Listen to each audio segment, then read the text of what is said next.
So part C, what do we do in part C? So in part C, we are going to learn margin, padding, table, and image gallery. We're also going to learn how to create shadows for objects. So a lot of fancy things. We have paragraphs, and we use them for news as well as the children's story to kind of get together the paragraph. However, sometimes we do want a little bit of margin. A margin looks like this, right? If you specify margin, then you're going to have a space. You're going to get space between the element itself. It could be a text, it could be an image, and its borders, right? And its edges of the table. So if you create patterns, pattern is different. Pattern is it's kind of the result is the same, right? Kind of text is here. But this one is increasing the distance between itself and the edges of this element, right? So saying, for instance, if this is a div and I create a background color, then the background color will apply only to the box. And in this case, the box is bigger. So the background color is going to apply to more of the area. Okay, so that's the difference. You get to experiment with that. You can specify just the margin and it's going to apply to all around. Or you can specify the top, bottom, left, and right, and it's going to only to apply to one side or different values on different sides, one of the sides. I will not show this. You can experiment, okay? The code is there for you to experiment. Table, right? So table is really useful when you are creating a boring table such as this, but you can make it not so boring if you have different colors on a row. Now this, you get sample from this link right here. So this takes you to HTML table, and it shows you this, and it shows you the code for it. I'll show you the code in here. So table has a structure where you use 3 different tags to create table. I think we use this in Turtle. Do you guys remember that in Turtle code you have a table with 1 row and 3 TDs, 3 cells? There are generally 3 different tags. You can use the heading tag. So TH, it's kind of the same as TD, except that it's boldface. Some people use it. I don't really use TH. I just use TRs and TDs. So table would be the tag that starts and ends the table. TR would be the tag that starts and then each individual row. And TD would be the cells inside. So this row, for instance, is corresponding to this row. And this 3 elements under TH, TH for headings. It's going to be boldface. This will be next row corresponding to this row right here. And then different cells would be the values in there. So make sure these are paired. Table is paired, TR is paired, TD or TH are paired. So be sure you have beginning and end. Now, sometimes you want your table to be a little bit fancy. Say, for instance, if I were to create a table in here, I say an insert table of I don't know, 2 by 3. Okay. What if I want this cell to expand over 2 columns? Okay, I could just go merge them and just go merge cell. Now this would be a TR as well, but this TR only has 1 cell and it's spanning over 2 columns. You can do that in HTML as well.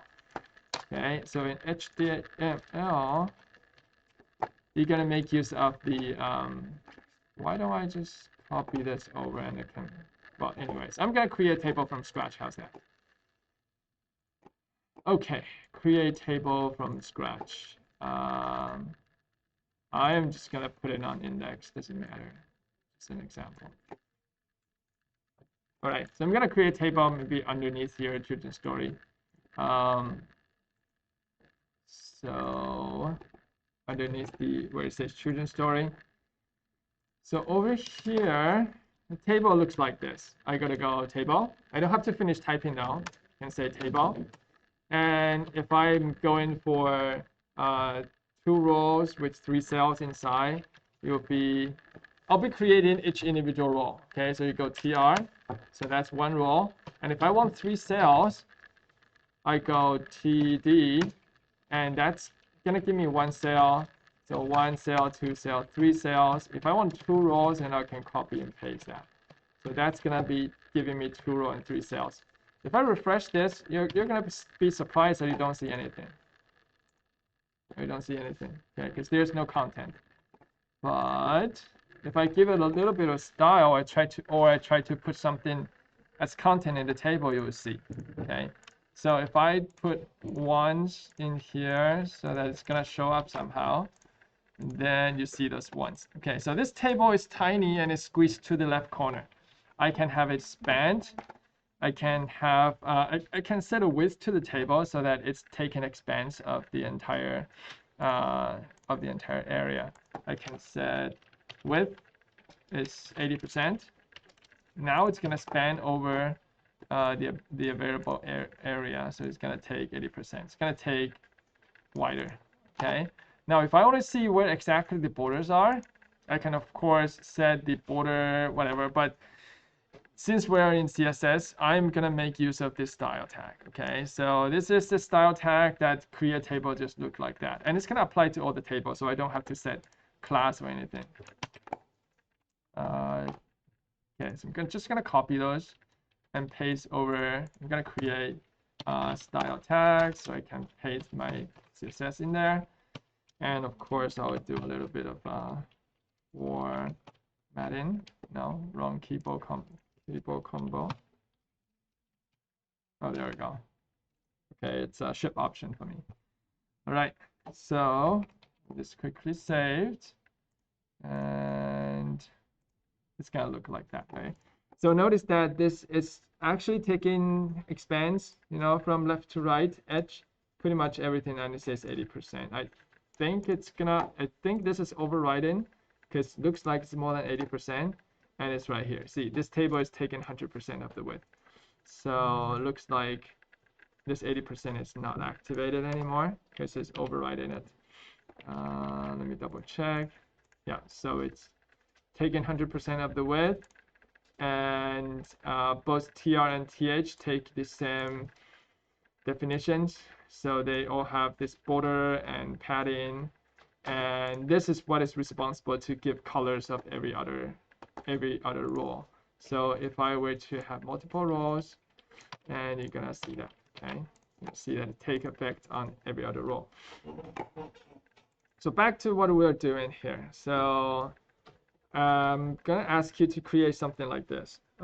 Today's special. So in this case, we are gonna have 2 rows, and second row is gonna have 3 cells in it. So how do we go about doing that? I will go and say I only need 3 rows. First one, I just gonna need 1 cell. Okay, so if I were to do that, notice that I only have 1 cell in the first column. That's gonna say today's menu, just as this picture. Gonna say today's menu, today's special. However, it is kind of stuck to the left. If I want to span that across the columns, I have to give it a co-span. What do I mean by co-span? So this cell, I'm just gonna say, please span over 3 columns. So attribute is co-span, and it can say 3. Okay, meaning that originally, if I don't have co-span, it's gonna only take 1 cell, and it's gonna line up with the rest. But if I say co-span 3, it's gonna expand over 3, right? So in that case, boom, it's there, right? Now, if I want this item to be centered, I could go and change this so that it says TD align to the left, align to the center. Okay, so that should change them to the center. So now they're centered. Okay, now I can start to put colors in there. If I want background over to be black, like what it's saying, I could maybe go there, and then I think color is applied directly to the TH. So I could say maybe don't do this every other row, and TH will all have a certain color. So we'll have this color, somewhat dark. All right, so if I do this, and it's not what I expected. Let's see. Yeah. That's not what I expected. Oh, that's for border. That's why. Okay. right? So that's for border. I'm looking for background color. There we go. So this is going to apply to all the cells, not every other one, because in my example, it doesn't do that. I can say darker. Okay, so this is going to apply to background color of both TH and TDs. And should take effect this time. Okay. Now notice that the borders are still, the border color is still white. So if I want to change that, I could.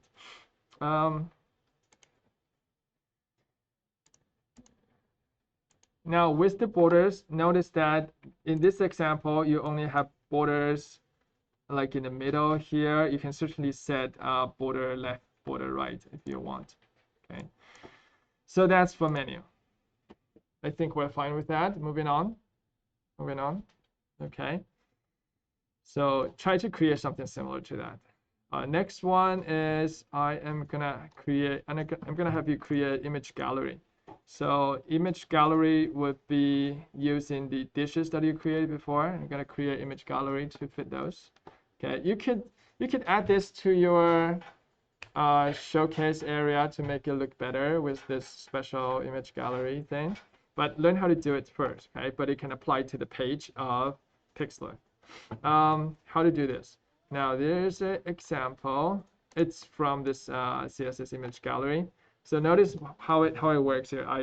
It has hover effect. So when the mouse hover on it, the border looks thicker. It has a picture and description. If you click on it, it takes you to the picture itself. Now this link you can adjust as whatever you wanted to show you. All